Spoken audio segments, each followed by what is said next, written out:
Hola a todos y bienvenidos a un nuevo episodio de Aprendiendo con The Smart Flat. Hoy tenemos a un súper invitado, también conocido por todos vosotros, que es el director general de Coldwell Banker México, Philip Hendricks. Bienvenido. Vamos a estar hablando contigo de temas muy interesantes, como por ejemplo, cómo montar una empresa que tenga la relevancia que tiene a día de hoy Coldwell Banker y cómo podemos montar inmobiliarias de la forma más exitosa en este mercado. Así que, Philip, bienvenido. Gracias por estar aquí, gran amigo también de todos nosotros. Bienvenido. Muchas gracias por la invitación, Elena. Es un placer estar aquí contigo. Qué bueno, qué bueno.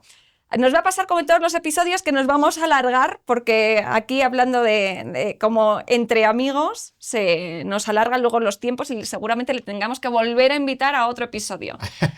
Pero, cuando quieras. Ya, nosotros felices y estamos además cerquita, ¿no? Entonces no tardas mucho en llegar. No tardo mucho.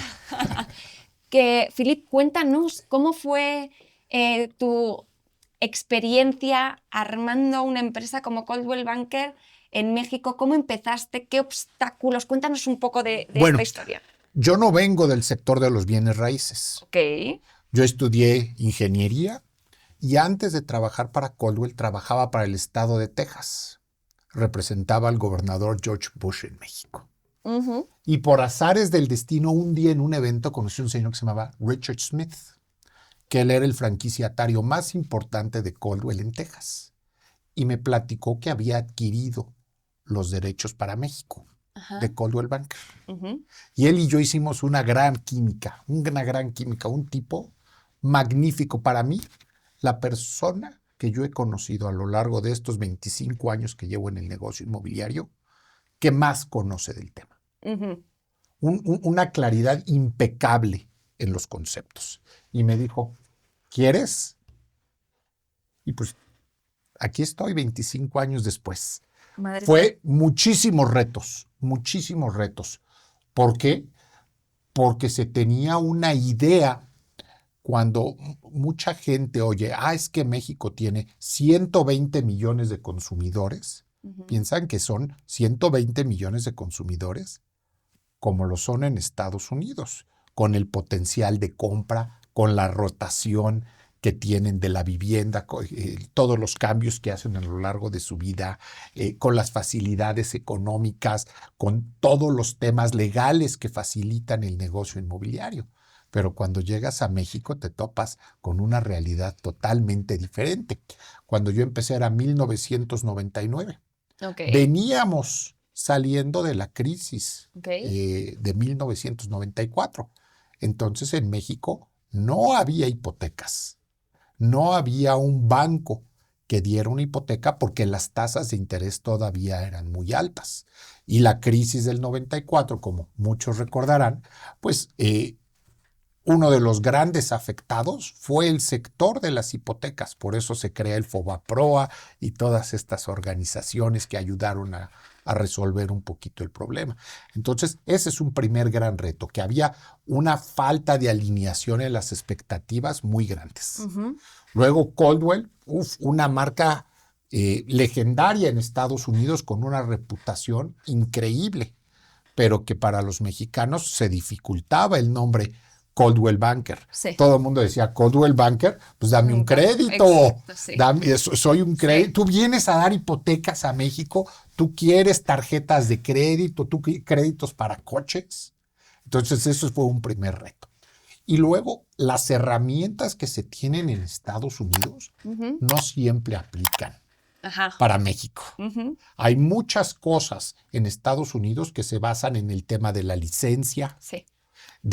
Por ejemplo, cuando se cierran las operaciones de las compañías de escrow, de las compañías de títulos, del MLS, de las asociaciones, de un montón de organizaciones y sistemas y procesos que existen en Estados Unidos que en México no tenemos. Uh-huh. Entonces tocó realmente crear un nuevo sistema.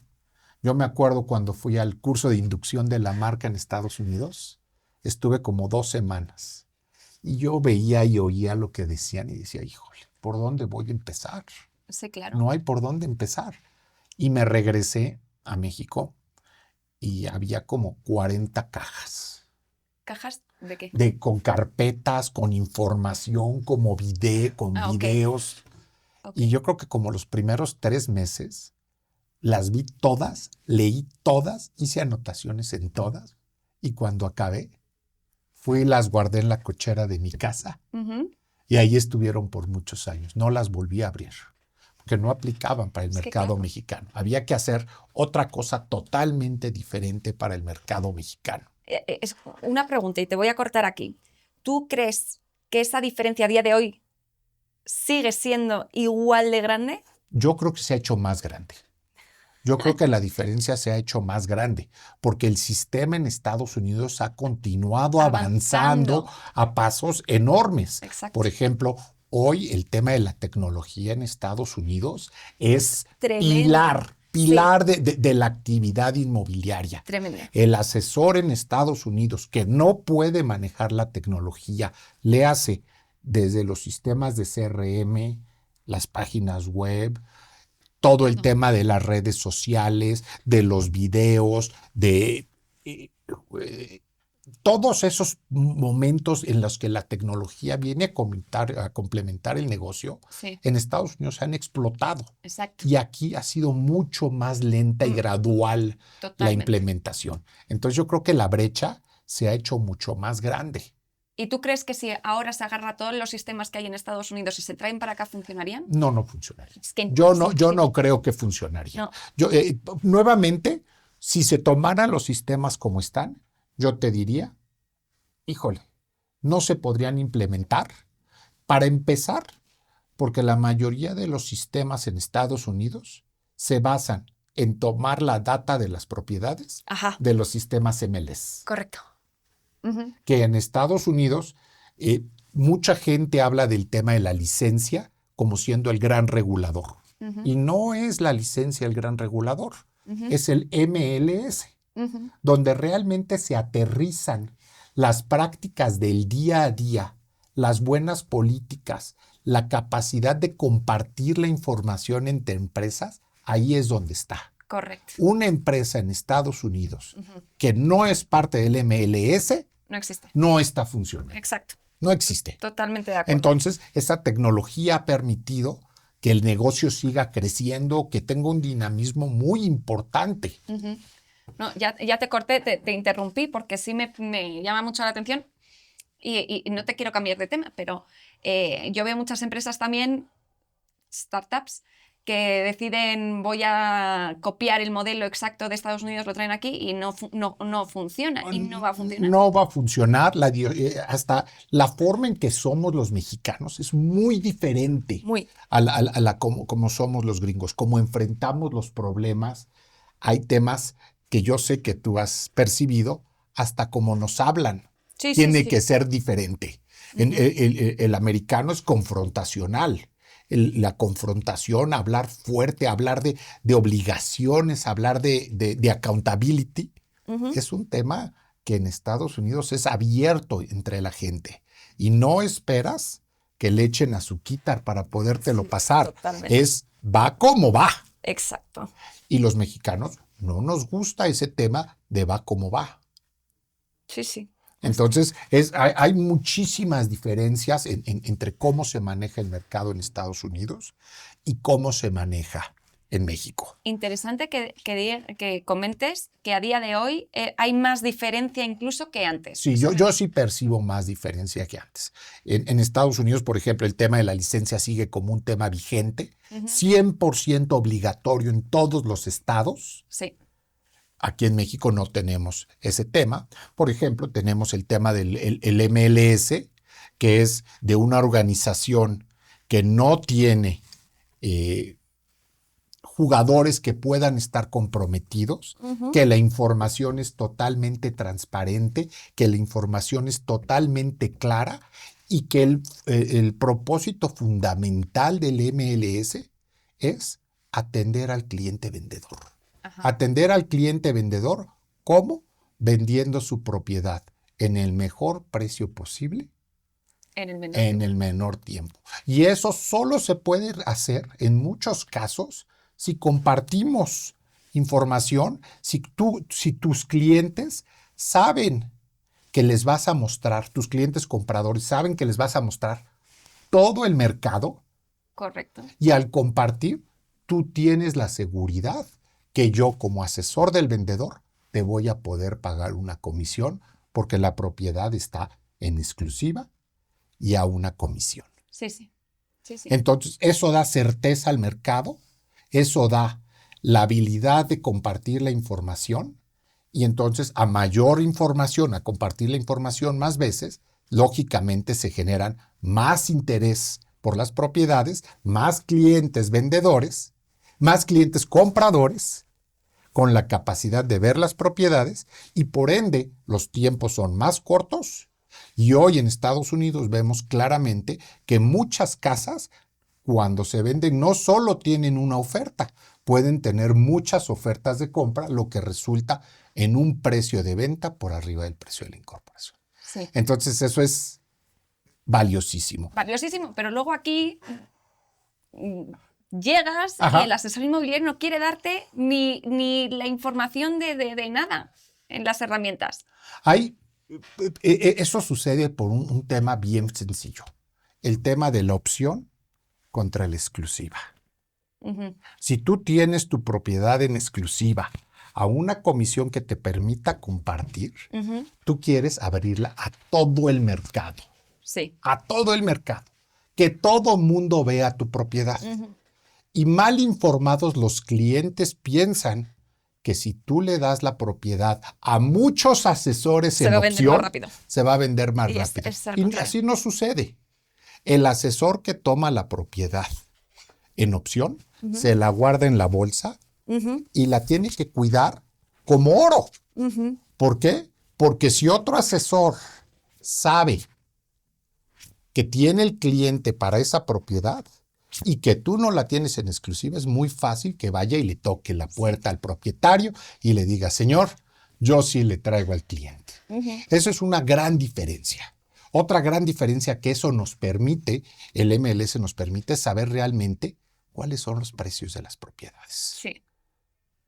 ¿Por qué? Porque en el MLS, por las reglas de cada uno de ellos, se tienen que registrar todos los precios de venta. Exacto. En cuánto se vendieron. ¿Quién la vendió? ¿Cómo la vendió? Si hubo un porcentaje de hipoteca, Ajá. qué porcentaje de hipoteca, qué tasa, todo. Uh-huh. Y entonces eso crea un banco de datos que genera una información muy, muy grande. Correcto. Que facilita los procesos. ¿Y que va a ayudar a todo el sector? Claro. Por ejemplo, en Estados Unidos, uno de los clientes más fuertes de los MLS son los bancos. Claro. Porque sabe, voy a prestar para esta casa en esta zona y sé cómo se han vendido uh-huh. todas las casas en esa zona. Sí. Entonces ya entro con un riesgo informado de qué es lo que va a pasar. Sí, sí, pero la realidad es yo que cada vez que hablo con gente y les digo, mete el precio de cierre, ¿no? El precio real, ¿no? Porque así limpiamos datos, tenemos datos más confiables, digámoslo así, más reales. Y te digo, hay gente que dice, no hay forma de que nadie de mi equipo te dé esa información en tu herramienta. Y yo, no es que se vaya a hacer nada malo con la información, es para darte a ti más transparencia.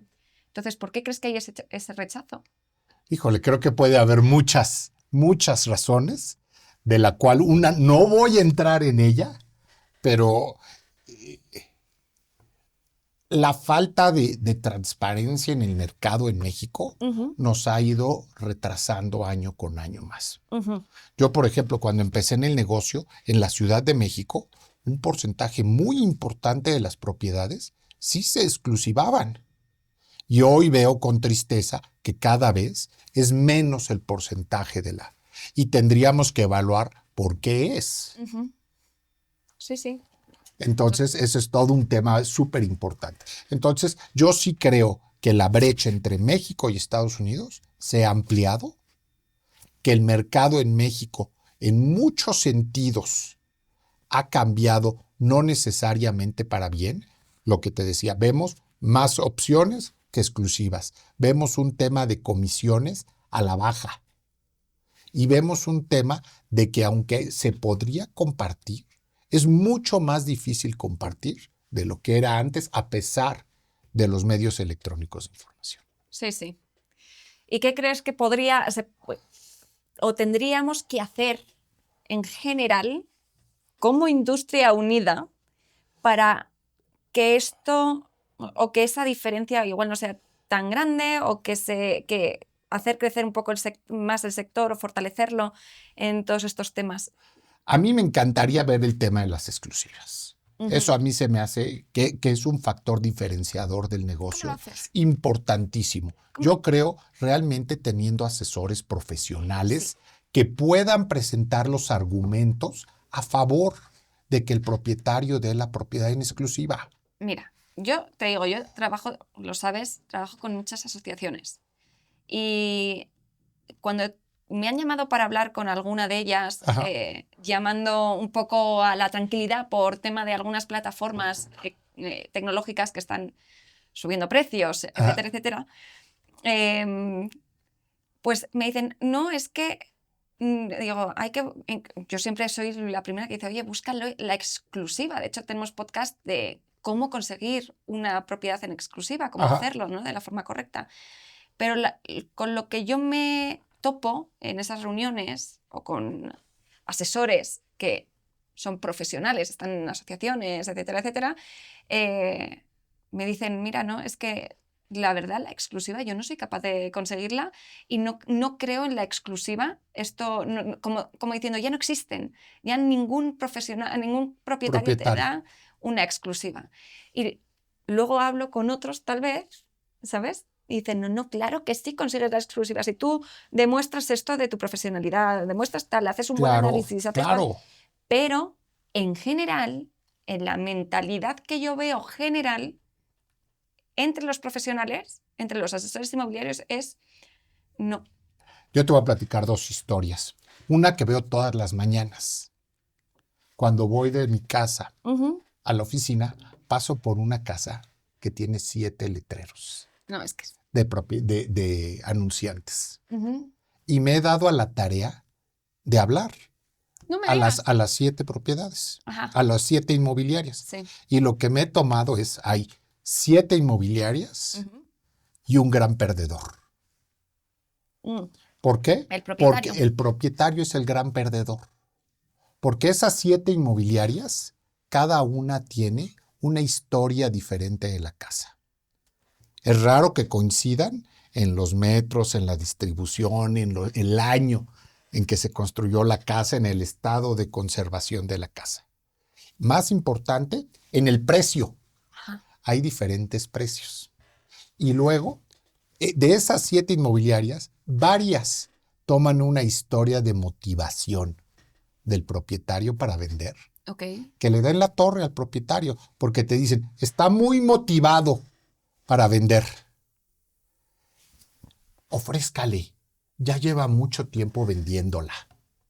Y entonces, ¿qué es lo que pasa? Si te dicen, ofrézcame, tiene mucho tiempo para vender, ¿qué haces? Te bajas al suelo. Y entonces, entre las 7, no pueden hacer la tarea, pero sí hay una persona que está siendo afectada todo el tiempo. Entonces, yo creo que hay una falta de varios elementos, creo que son. Una es, lógicamente, la capacitación que puedan tener los asesores para poder combatir o poder enfocarse en cada una de las preocupaciones que tiene el dueño de la propiedad por la que no da la exclusiva. Y luego, ya que te la dio, tiene que haber un tema de verdadero compromiso y de servicio con el propietario. Y yo creo que muchos de esos propietarios, sus expectativas no se han cumplido en el pasado, y entonces crece esa idea de que si se la doy a varias, voy a estar mejor. Pero hay otro tema, yo creo, ahí metido. Creo que cuando un asesor va y habla con un propietario y le presenta su propuesta, el profesional va a dar un valor real de esa propiedad. Claro. Va a hacer una valoración, un estudio de mercado y va a decir, esta propiedad vale tanto, no... Si el propietario cree que vale 5 millones, pero realmente tiene un precio de 3 millones, el asesor profesional dice 3 millones. Y el propietario dice, ¿cómo 3 millones? No, son 5, ¿no? Entonces, en ese momento, cuando dice el profesional, yo te la puedo vender a 3 millones, no a 5. El propietario dice, es que hay otro asesor. Claro. Que está de acuerdo. Claro. En que vale 5 millones. Eso pasa todo el tiempo.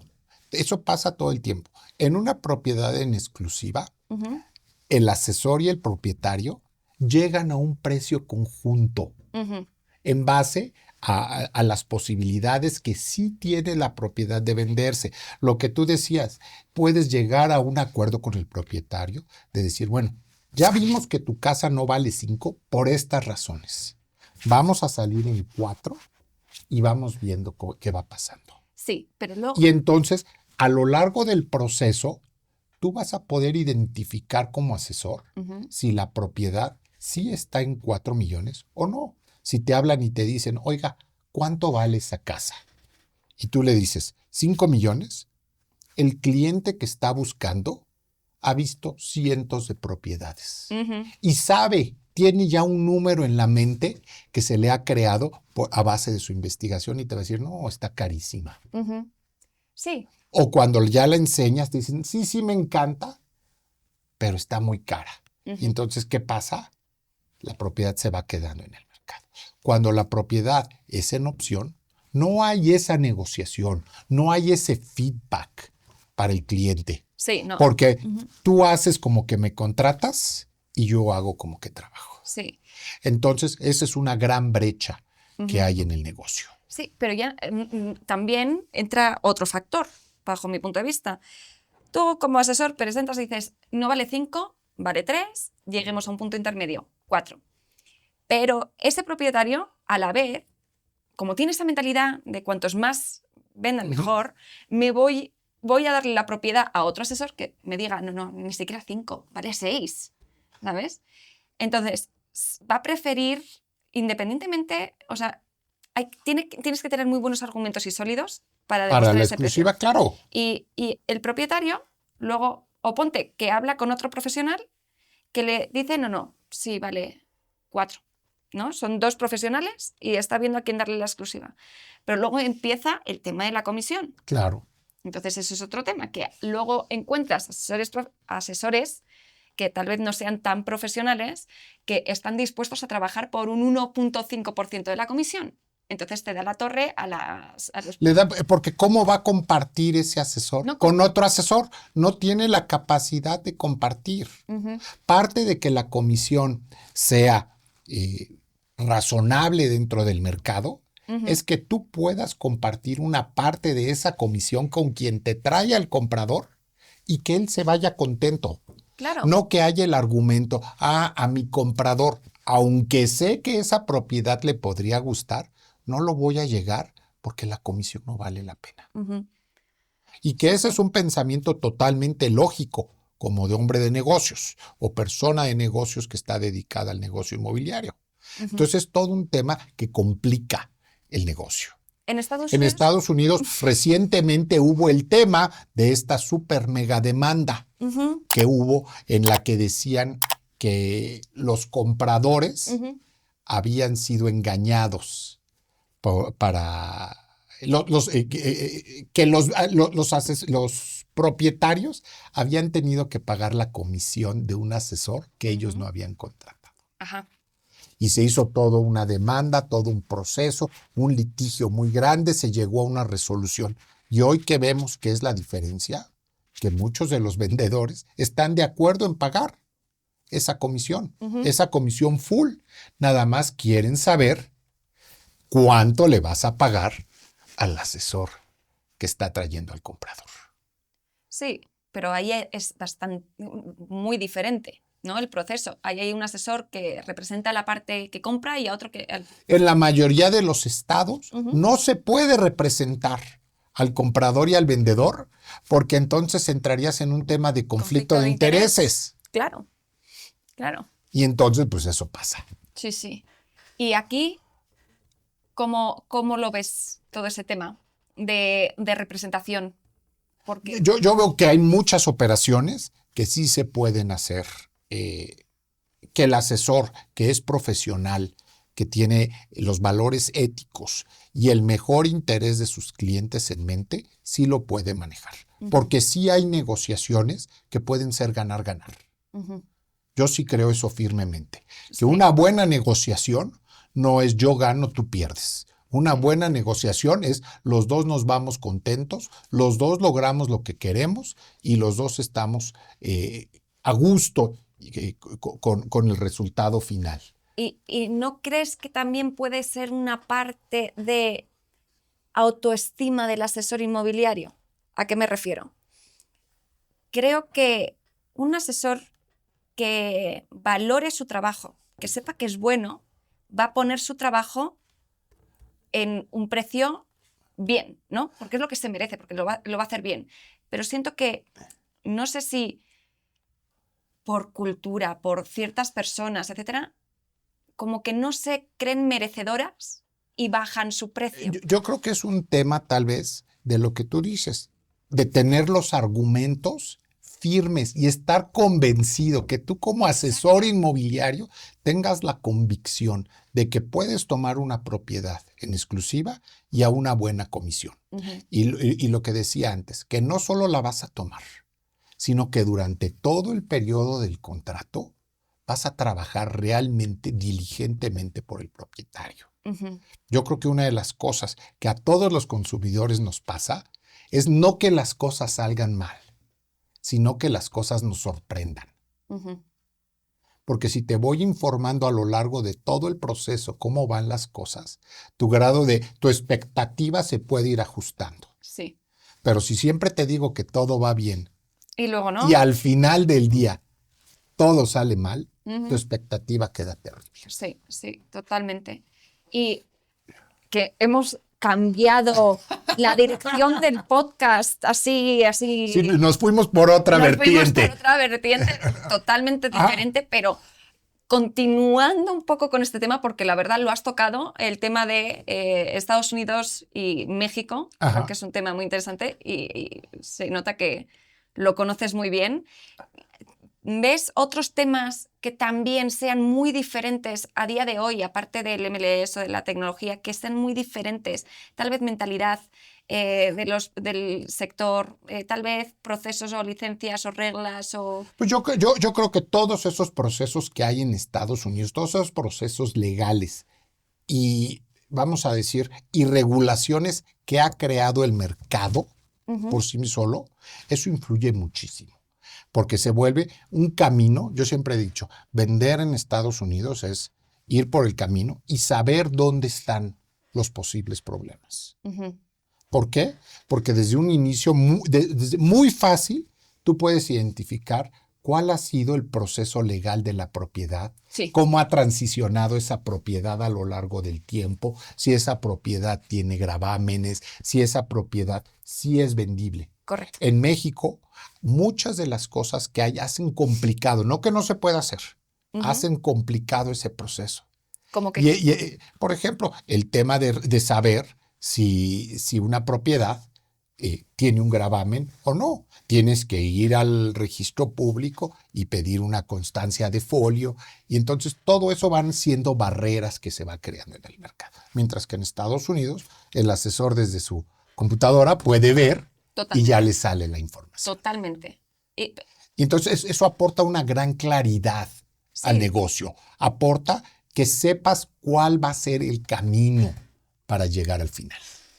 ¿Y qué podemos hacer aquí en México para avanzar un poquito más en todo ese tema? Porque yo siento que es todo lo que hacemos y tenemos todos, y yo siento que todos en el sector tenemos como un mismo objetivo, ¿no? Que sea todo más sencillo, más transparente, más seguro, que se trabaje mejor, que se venda más, que crezca. Creo que eso lo tenemos todos como foco, ¿no?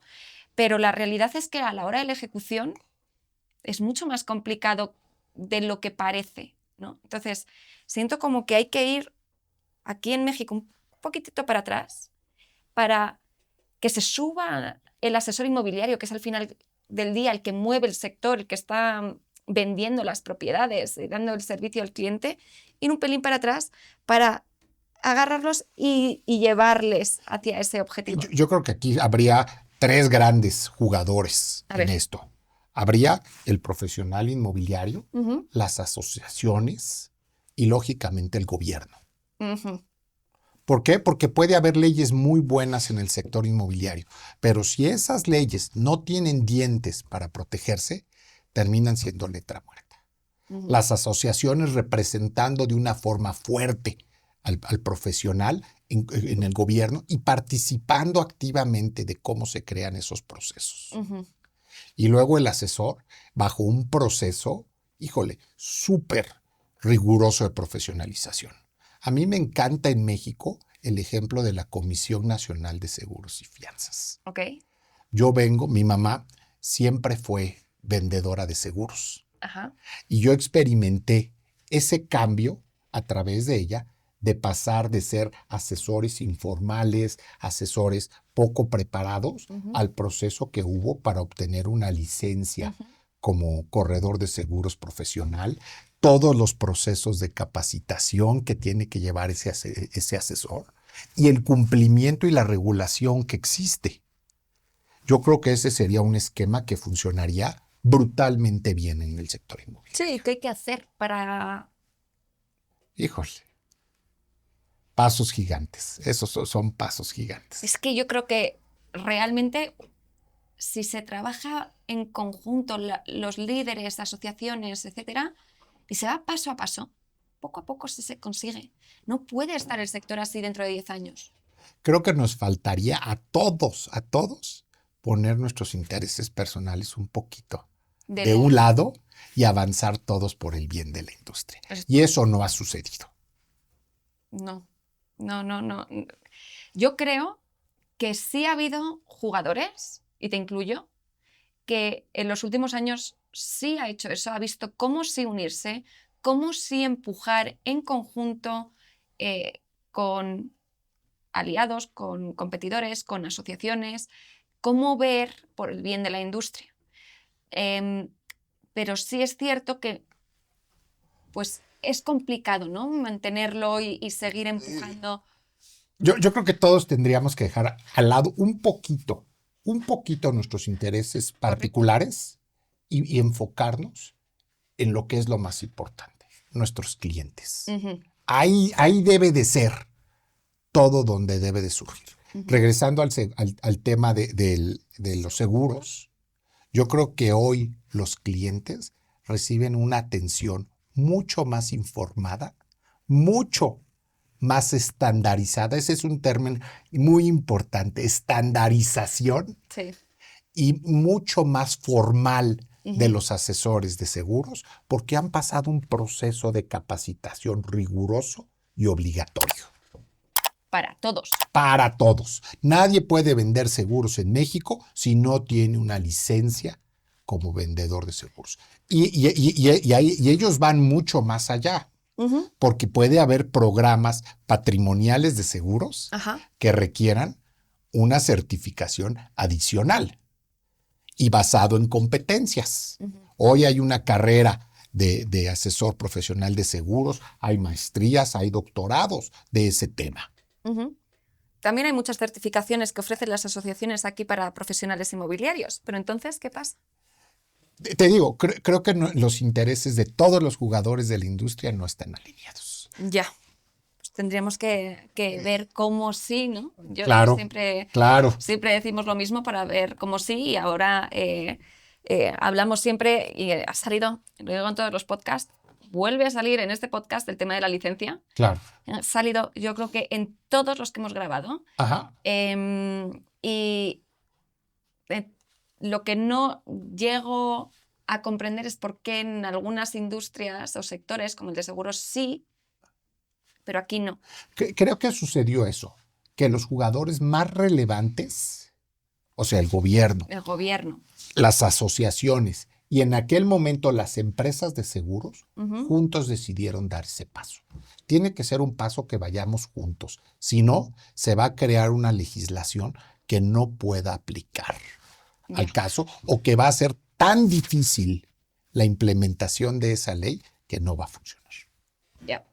Y si esto se consiguiese, ¿cómo verías tú que afectase al sector? Yo no creo, yo vería que habría un incremento muy importante en la profesionalización y un beneficio gigante para los clientes finales, porque habría un tema de protección verdadero del cliente.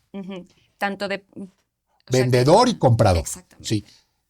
Y yo creo que fortalecería mucho más el sector. Pues al crear barreras de entrada y de salida del negocio, podríamos tener gente que complete mejor los procesos de capacitación, de profesionalización y de accountability.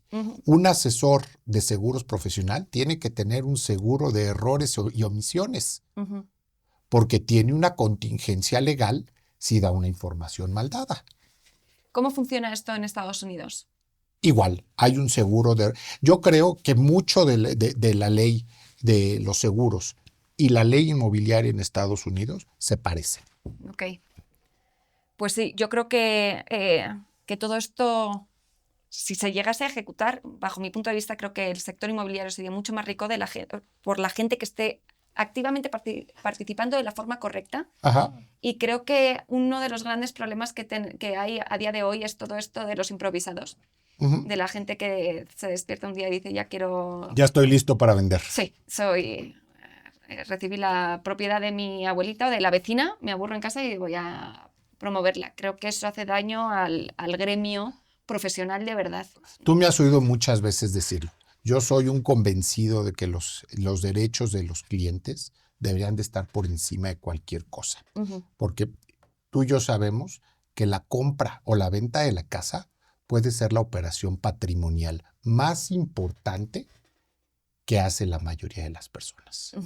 Ahí realmente la gente está poniendo su patrimonio en la línea y creo que sería justo que profesionales lo hicieran. Sí, por supuesto. Pero sí hay que ver cómo empujar esto un poquito más, unirse un poquito más. Está complicado, pero no imposible. Es un gran paso, pero sí se podría. Se ha hecho en otras partes. ¿Por qué no aquí? Exacto. ¿Por qué no aquí? ¿Por qué?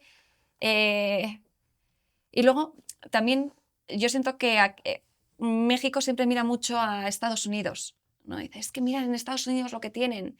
Y luego mira esto también, y mira lo que han hecho, y mira cómo funciona, y mira qué herramientas tienen. Y tienen datos históricos. Y luego les preguntas aquí... Compárteme tus datos. Exactamente. Pues, ¿quieres hacerlo?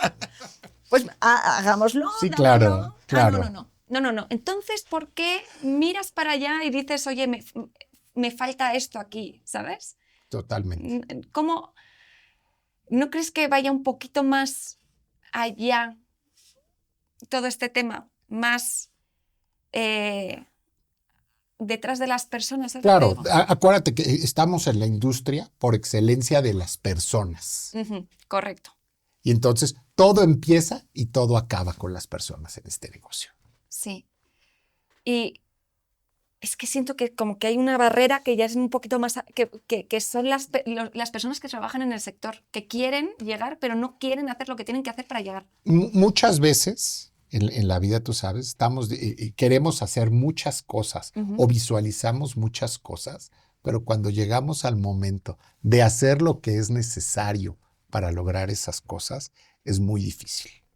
Se requiere muchísima disciplina para hacer la mayoría de esas cosas. Sí.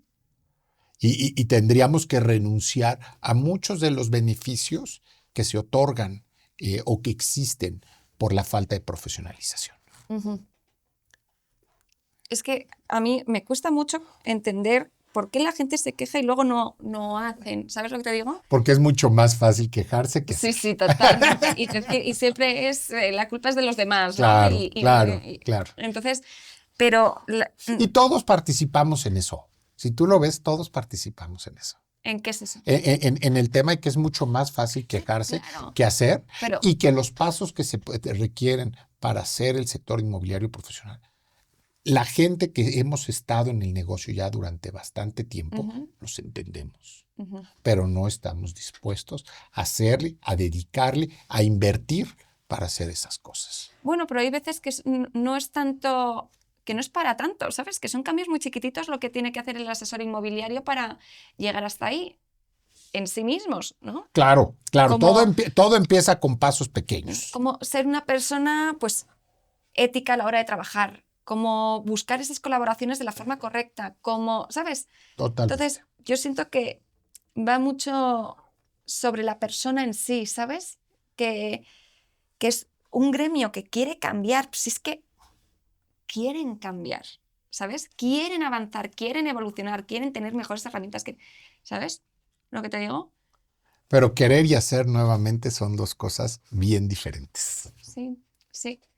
Y así, ¿qué otras grandes diferencias puedes ver entre Estados Unidos y México? ¿O qué podría, sí, o cómo ves tú que va a evolucionar el mercado mexicano? ¿O qué? No, yo veo que el mercado mexicano está evolucionando, pero que enfrenta grandes retos. Grandes retos. Por ejemplo, el otro día había unas estadísticas de cuál era la distribución de la vivienda por tipos. Okay. Y México enfrenta un reto enorme, enorme en ese sentido, que no voy a entrar mucho a detalle porque ya sabes que a mí este tema de la política no me gusta mucho, pero son pasos gigantescos lo que se tiene que dar.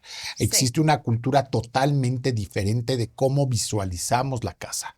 En Estados Unidos, por ejemplo, estaba platicando recientemente con una persona que me decía, es que en Estados Unidos ahorita el mercado está mal por las tasas de interés.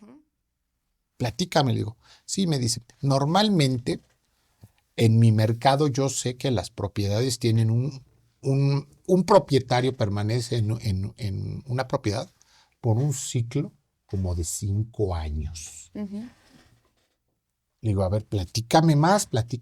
Sí, durante esos 5 años, él genera suficiente patrimonio en su casa para poderla usar como enganche de una propiedad más cara y volverse a endeudar.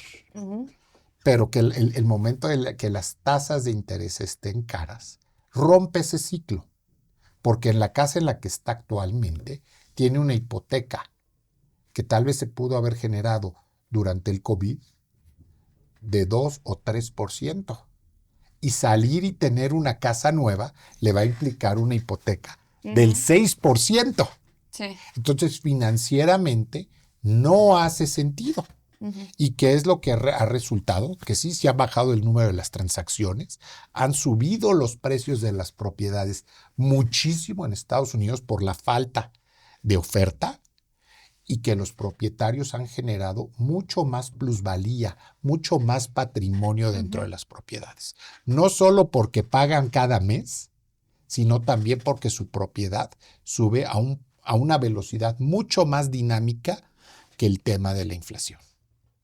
Entonces hay muchísimo dinero en propiedades en Estados Unidos en estos momentos. Y en algún momento esas propiedades van a tener que salir, esa gente va a tener que salir a buscar una nueva propiedad independientemente de las tasas de interés. Porque como tú y yo sabemos, la casa rige en muchísimos de los momentos de vida de la gente. Sí, por supuesto. Si tienes más hijos de los que caben en la casa, ya no es esa tu casa. Correcto. Si hay una separación del núcleo familiar, tal vez ya no es esa casa. Claro. Si te cambias de trabajo y te mandan a otra ciudad, pues definitivamente ya no es esa casa. Sí. Y entonces esos ciclos de la vivienda hacen que el mercado siempre sea muy dinámico. Ahorita un poquito detenido, pero yo creo que conforme vayan bajando las tasas, vamos a ver nuevamente un boom en el tema de las operaciones en Estados Unidos. Pues muy interesante, aunque no te lo creas, ya se ha pasado todo el podcast. ¿A poco? Sí. Y de lo que íbamos a platicar, ni platicamos. Sí, tendrás que volver otro día. Cuando gustes. Ha pasado hace un rato, ya me han avisado por ahí detrás que se ha pasado, pero a ver, para terminar el tema de México-Estados Unidos, diferencias, no sé cómo vamos a llamar este podcast, porque pues, ha cambiado un poquito, pero bueno, luego le sacamos un buen título. Para terminar el podcast, ¿quieres lanzar un mensaje a todos los que nos están escuchando sobre algo de lo que hemos hablado? ¿Quieres dar algún consejo a alguien? Que yo creo que lo más importante es que esas diferencias nos generan grandes oportunidades a los mexicanos. Bien. Creo que hay una oportunidad de crecer, de profesionalizar y de brindarle un mejor servicio a los clientes. Okay. Creo que esa es una oportunidad increíble que tenemos, una oportunidad que le haría muy bien al sector y que nos permitiría crecer. Pues con este mensaje nos quedamos, Philippe, que muchísimas gracias. No, gracias a ti. Gracias a ti por invitarme y gracias a todos los que nos escuchen y nos vean. Sí, aquí ya sabéis que estamos con los mejores siempre aprendiendo, aunque luego el podcast se nos vaya por otro lado, siempre se aprende. Creo que ha sido súper interesante y creo que va a ayudar mucho a todos los asesores que nos están viendo y a toda la gente que se dedica al sector inmobiliario, así que muchísimas gracias. Gracias a ti. Te esperaremos en otro podcast. Cuando tú me digas. A ver, yo creo que ya no le voy a dar ni tema, porque viene aquí y se pone a hablar de lo que le da la gana. Y nada, a todos vosotros muchísimas gracias. Compartid este podcast con vuestros compañeros y que todo el mundo aprenda las diferencias entre Estados Unidos y México y las oportunidades que tiene México en esta industria. Así que muchísimas gracias. Gracias, Philippe. Gracias a ti. Y un abrazo a todos. Gracias.